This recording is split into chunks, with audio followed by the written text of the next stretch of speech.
bad that we need to explore. Governmental and political dimension, that is always reactive rather than proactive. We have to make sure that decision makers in the government understand what the implications are. And economic dimension and how scalable these ideas and applications would be. Are they only one industry centric? Can we actually extend some of the benefits to the entire economic activity at the local level, maybe national level, or global level? All these issues of scalability have not been properly addressed. And of course, this whole application calls for interdisciplinary and transdisciplinary thinking, and the use of means and methods and tools and ideas from sometimes far away areas of applications. Who would think that robotic surgery would ever have an impact on industries such as construction? But in fact, some of the control strategies used by robots that are remotely controlled by surgeons over internet links are actually helping with some of the planetary construction concepts that 3D printing technology developers are utilizing. My colleague Vera Koshnevis at the University of Southern California in Los Angeles, who started this company called Contour Crafting, is actively exploring these technologies as well. So what about construction? We can look at construction 5.0 applications as a pyramid. At the bottom of the pyramid is superconductivity. We have to have all parties to the construction process fully connected and talking to one another, exchanging data in various formats.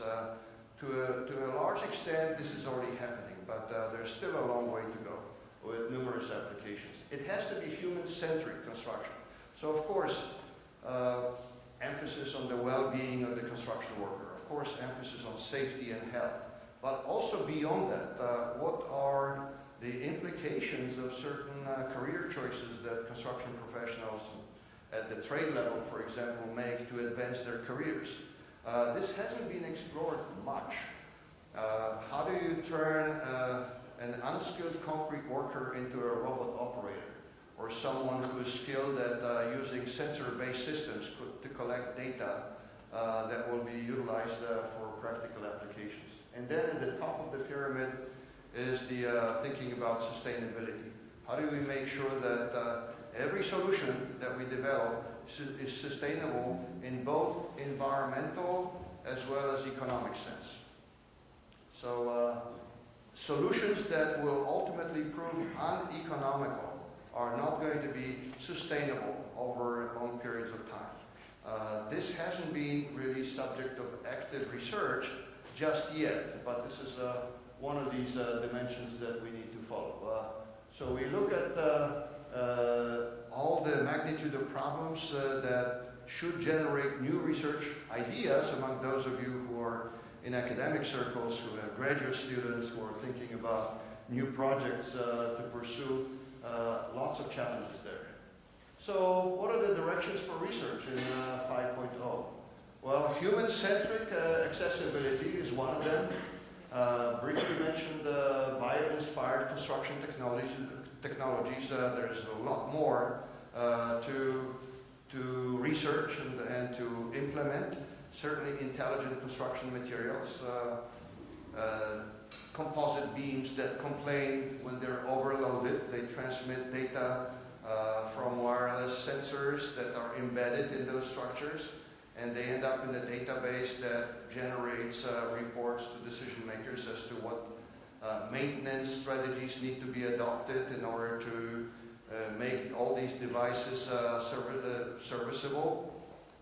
That's certainly an issue in the US, where 70% of all bridges are too old to service in a normal way, and there is simply not enough resources to service all the bridges, and some of them that are in the most dire need of servicing need to be flagged as top priorities for service.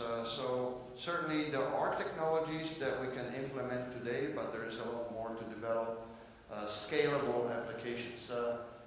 of times, many researchers try to address construction waste recycling. What are the technologies of the future that would promise us near zero waste? 3D printing is one of them, but not exclusively. That benefit still needs to be realized. How do we implement and harness the power of computing to generate design solutions and construction technology solutions that would minimize waste, hopefully bring it down to near zero at some point in time. Why is it important? Just to give you an example, in the United States, where I live and work, we generate approximately 600 million tons of solid waste by the construction industry every year. All the municipal waste sites report that more than 55 to 60% of total volume of solid waste on those constructions, on waste sites, municipal waste sites, is construction related. Either demolition or new construction or any sort of maintenance, retrofit work. All that waste generates a humongous problem on municipal waste sites. It's getting more and more expensive to store that waste. That cost is passed on to project owners. Municipalities simply don't know how to deal with that amount of waste anymore. So how do we harness the power of IT and automation to bring that waste as close to zero as possible? Still a challenge. Connected injuries and fatalities, of course, there's this professed goal of zero accidents on construction sites. It's easier said than done. Construction still remains to be one of the most dangerous industries in the world.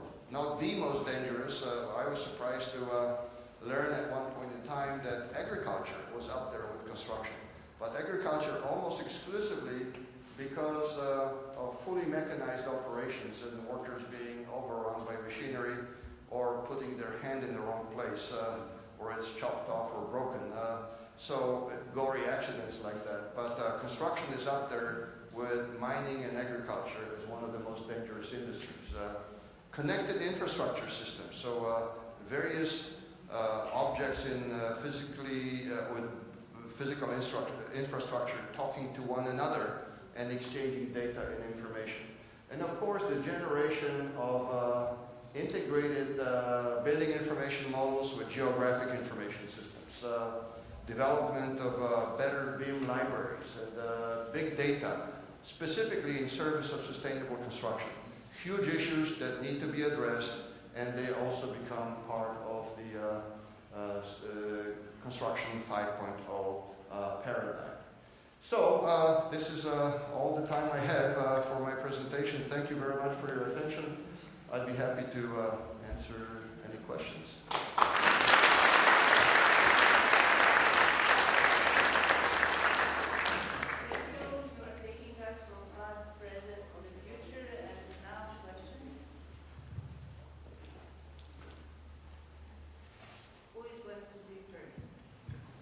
Sounds like everything clear. Yes, please.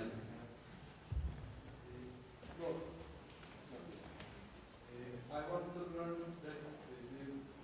how do you think about the commercializing this product. You know, people and companies don't prefer this product because of the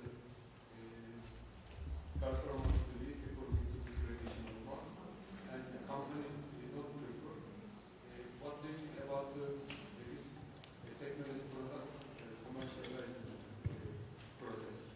Well, this is a difficult question to answer because it addresses the issue, or it touches on the issue of demand analysis and forecasting for certain products and services.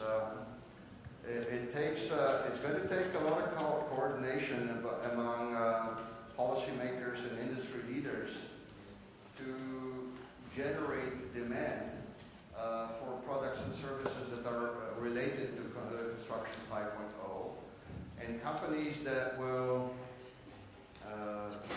become pioneers in certain applications can in fact reap the benefits, but there is a lot of risk involved in the market introduction of new products and services that have not been tested or tried before.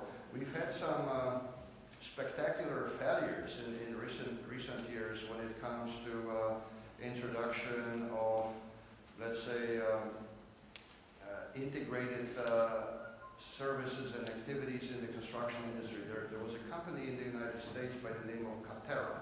I don't know if you heard, but last year it was announced that the company was going bankrupt, and they had substantial investments from venture capital. They were famous for laminated wood products and the introduction of laminated wood as an alternative to other structural materials, primarily for office and residential buildings. And there was a lot of effort and investment put into integration of the entire supply chain of products and services all the way to the finished product. What was lacking in that effort was the emphasis on, at least in practice, maybe not in theory, but in practice, on integration with the customer, the human aspect, the human dimension of this effort. So it was heavy on the technology side, on harnessing the power of information communication technologies, and less emphasis on human-to-human interaction. And that was one of those lost dimensions that Construction 5.0 is trying to reintroduce into the game. So it's a tricky question to answer. I'm glad you asked.